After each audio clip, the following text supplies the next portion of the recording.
예, 부족한 자와 악인들도 사용하시는 하나님 이런 제목으로 열왕기하 14장 17절에서 29절 말씀 우리 함께 나누도록 하겠습니다. 우리가 생각하기에 독재자 있지 않습니까? 독재자들이 선한 정책을 펼 수가 없고 또 부도덕한 이런 목회자는 은혜를 끼칠 수 없을 것 같습니다. 하지만 우리가 사는 이 현실은 우리의 생각대로 독재자라고 해서 선한 정책을 못 펴거나 또는 부도덕한 어떤 사역자라고 해서 은혜를 끼치지 못하지는 않는 것 같습니다. 오히려 이 악한 지도자들이 다스리는 나라가 부해지기도 하고 또는 악한 사장이 운영하는 회사가 아주 이렇게 성장하기도 하고 또 하나님의 뜻을 거스르는 사역자가 있는 교회가 번창하기도 할 때가 있는 것 같습니다. 그렇게 우리 눈에 보이는 그 결과를 보면서 저 길이 참 옳고 맞는 길이다 이렇게 착각하면 안 된다 하는 것입니다. 오늘 본문에 보면 남유다 왕 아마샤와 북이스라엘 왕 여로보암 2세의 얘기가 이렇게 나왔습니다. 먼저 남유다 왕 아마샤는 그 아버지가 요아스인데요. 이 요아스는 신하들에 의해서 죽임을 당했죠. 그 요아스를 이어서 왕이 된 사람이 아마샤입니다. 이 아마샤 왕은 처음은 거의 참 하나님을 경외함으로 거의 다윗처럼 이렇게 묘사가 되면서 하나님을 경외하는 왕으로 시작했다고 이렇게 기록이 되어 있습니다. 하지만 이 사람의 인생에 변곡점이 찾아옵니다. 바로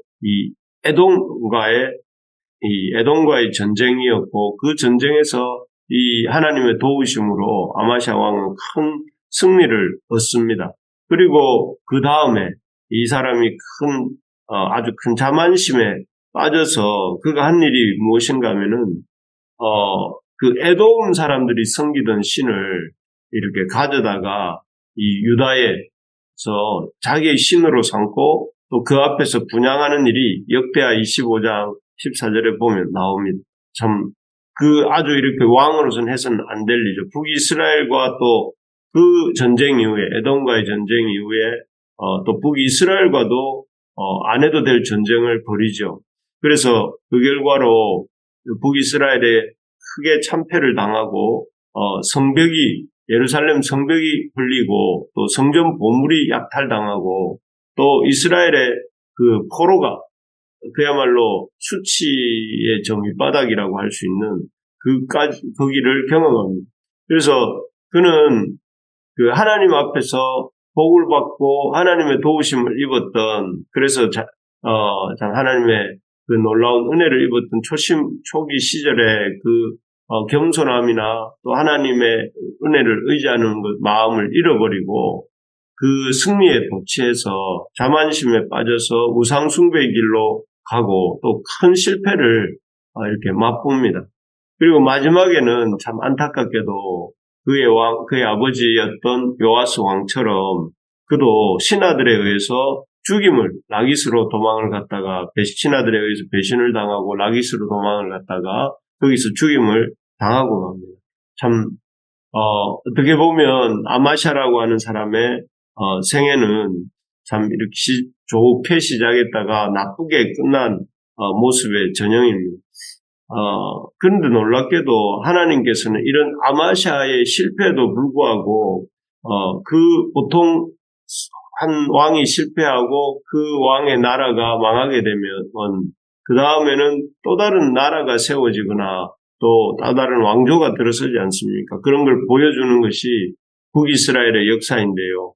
그런데 이런 아마샤의 실패에도 불구하고 하나님께서는 아마샤의 죽음 이후에 그의 왕위가 이렇게 이어지도록 하십니다. 단절되지 않고 이어지도록 하셔서 그의 아들 아사랴라고 하는 아들이 왕으로 또 그 왕위를 이어가도록 허락해 주십니다.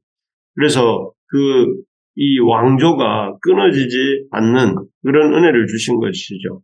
그래서 그렇게 통치를 시작한 아사랴 역시 제법 나라를 잘 통치하는 은혜를 주십니다. 그래서 이것은 사실 이 아마샤가 잘했다기보다 아마샤의 왕조가 이렇게 어떤 잘함이 있어서가 아니라 하나님께서 다윗에게 그 자손에게 항상 등불을 주시겠다고 이렇게 약속하셨던 그 약속을 이렇게 지키신 결과입니다. 이처럼 하나님께서는 그 아마샤 왕의 참 범죄와 부족함에도 불구하고 다윗과 이 약속을 기억하심으로 아마샤의 나라가 왕위가 계속해서 이어지도록 하십니다. 참 그렇습니다. 우리 인생살이에서 그 사람의 명백한 잘못이 또 있음에도 불구하고 하나님께서는 그 사람에게 긍휼과 은혜를 베풀어 주실 때가 있습니다. 그것은 그 사람에게 주셨던 하나님의 약속을 생각하심으로 이렇게 그 긍휼과 은혜를 베풀어 주시는 것이죠. 그렇기 때문에 우리가 우리의 삶이 참 잘 풀리고 또 우리의 하는 일들이 잘 풀린다고 풀린 때에 그것을 이렇게 내가 잘해서 또는 내가 뭔가 잘 살아서 이렇게 되었구나 이렇게 생각하면서 스스로 교만해지고 기고만장하면 안 됩니다. 그래서 아마샤도 그렇지 않습니까? 오히려 하나님이 주신 은혜인데 그것을 마치 자신이 대단해서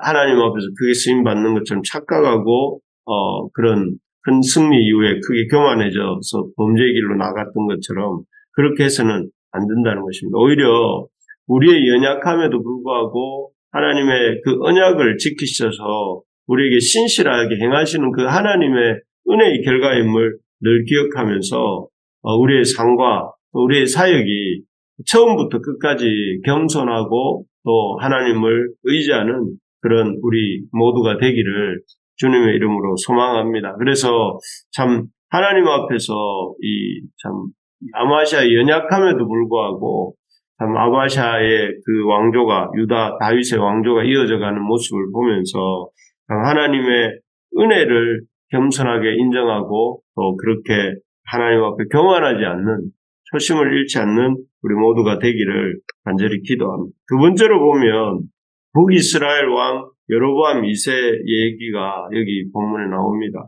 이 북이스라엘의 이 시조와 이 여로보암 2세는 이름이 비슷합니다. 그런데 이름만 같을 뿐 다른 인물이죠. 그는 북이스라엘에서 최장 통치를 한 왕 중에 한 명인데요. 그는 왕으로서 무려 41년간을 북이스라엘을 통치합니다. 대부분의 왕들이 20년 미만이고 또 어떤 왕들은 몇 년 정도, 한 수년 정도 통치하는데 그쳤는데 이 사람은 무려 41년간이나 통치를 했습니다. 그러니까 아주 복을 누린 셈이죠. 왕으로서 복을 누린 셈이고 또 게다가 그의 시대가 참 가히 솔로몬 시대와 이렇게 방불한 그런 국력을 회복하고 영광을 누렸습니다. 그래서 28절에 보시면 여로보암의 남은 사적과 모든 행한 일과 쌓은 업적과 다메섹을 회복한 일과 이전에 유다에 속하였던 하맛을 이스라엘에 돌린 일은 이스라엘 왕 역대지락에 기록되지 아니하였느냐. 여기 보면 다메섹까지 또 하맛까지를 이렇게 북이스라엘의 영토로 회복했다. 그래서 거의 25절에도 보면 이 하맛에서부터 아라바 바다까지 거의 이것이 솔로몬 시대의 영토라고 합니다. 그 정도까지 참 국력이 솔로몬 시대를 버금갈 정도로 국력이 회복되고 나라도 이렇게 부강하게 되었던 것이죠. 그런데 그렇게 보면 여로보암 2세를 하나님 많이 축복하셨구나 이렇게 생각이 드는데 그런 여로보암 2세가 받은 축복들이 여로보암 2세가 한 행동이 아니었다는 것을 한 행동의 결과가 아니었다는 것을 이 본문은 계속해서 말씀하고 있습니다. 여기 보면 그는 24절에 보니까 이 이스라엘에게 범죄한 느밧의 아들 여로보암 1세죠. 이 여로보암 1세가 한 일이 뭡니까? 베델과 단에 금송아지 우상을 만들고 또 제사장을 레위인이 아닌 일반인들로 세우고 또 하나님의 절기를 임의로 변경시키고 그래서 아주 다른 나라를 만들려고 했지 않습니까? 이스라엘을 하나님의 백성이 아닌 사람들처럼 만들려고 했던 그 사람이 여로보암 1세 여로보암입니다. 그런데 그 여로보암의 죄악을 반복했다는 것입니다. 그래서 어떻게 보면 그런 소행을 생각해 보면 여로보암 1세, 2세 때 찾아온 이 부흥은 참 이해하기 어려운 어떻게 이렇게 부흥을 할 수 있었을까라는 생각이 드는 그런 부흥이었습니다. 그러나 그 이유는 여기에 보면 참 하나님의 긍휼에 있다고 이렇게 말씀합니다. 26절에 보면 이 여호와께서 이스라엘의 고난이 심하여 매인 자도 없고 노인 자도 없고 이스라엘을 도울 자도 없음을 보셨고 또 여호와께서 이스라엘의 이름을 천하에서 없이 하겠다고도 아니하셨으므로 여로아스의 아들 여로보암의 손으로 구원하심이었더라 이렇게 되어 있습니다. 이 여로보암 이 2세가 잘해서가 아니라 하나님이 긍휼히 도울 자도 없고 또 고난은 계속 당하고 도울 자도 없고 또 하나님께서 불쌍히 여기셔서 그래서 이 요아스의 아들 여로보암의 손을 도우셔서 하나님을 이스라엘을 축복하시고 도와주셨다 이렇게 말씀하시는 것입니다. 때로 하나님이 오래 참으시고 어떤 이들에게 긍휼을 베풀어 주시는 것은 그래서 그런 이들 중에 악인들이 잘 되는 것은 그 하나님의 은혜라는 것입니다. 하나님의 긍휼, 하나님의 불쌍히 여기심이라는 것을 알고 이 땅에서 어떤 하나님의 뜻을 거스른 자가 오히려 잘 되는 것이 보일 때에 그것을 참 부러워하거나 참 나도 저 길을 한번 가볼까 하거나 오히려 또는 그 길에 참 가는 모습을 보면서 악인들이 번성하는 모습을 보면서 낙심하거나 참 이렇게 하나님을 믿고 살아도 하면서 하면서 낙심하거나 그렇게 해서는 안 된다 하는 것입니다. 그냥 하나님께서는 그 악인의 악을 인정하시는 것도 아니고 또 그 악인의 삶을 축복하시는 것도 아니고 그냥 하나님의 긍휼을 그에게 베풀어 주시는 것이기 때문에 그렇습니다. 그래서 우리가 참 세상을 살아가면서 우리 눈에 우리가 생각하는 것하고 너무나 다르게 악인이 번성하기도 하고 또 죄인들이 망하지 않기도 하고 오히려 그 반대의 경우들이 더 우리 눈에 들어올 때에 오히려 그 길로 가면서 낙심하거나 또는 부러워하거나 또는 참 소망 없어 하는 이런 것들은 이렇게 하지 말아야 된다 하는 것입니다. 오히려 참 잘되는 악인이나 악인들을 보면서 불쌍히 여기고 하나님이 그들을 불쌍히 여기시는 것처럼 불쌍히 여기고 그 길에서 그들이 그 길에서 돌이키기를 위해서 기도하고 또 우리는 우리대로 믿음의 길을 담담히 또 뚜벅뚜벅 걸어가는 우리가 되어야 된다 하는 것입니다.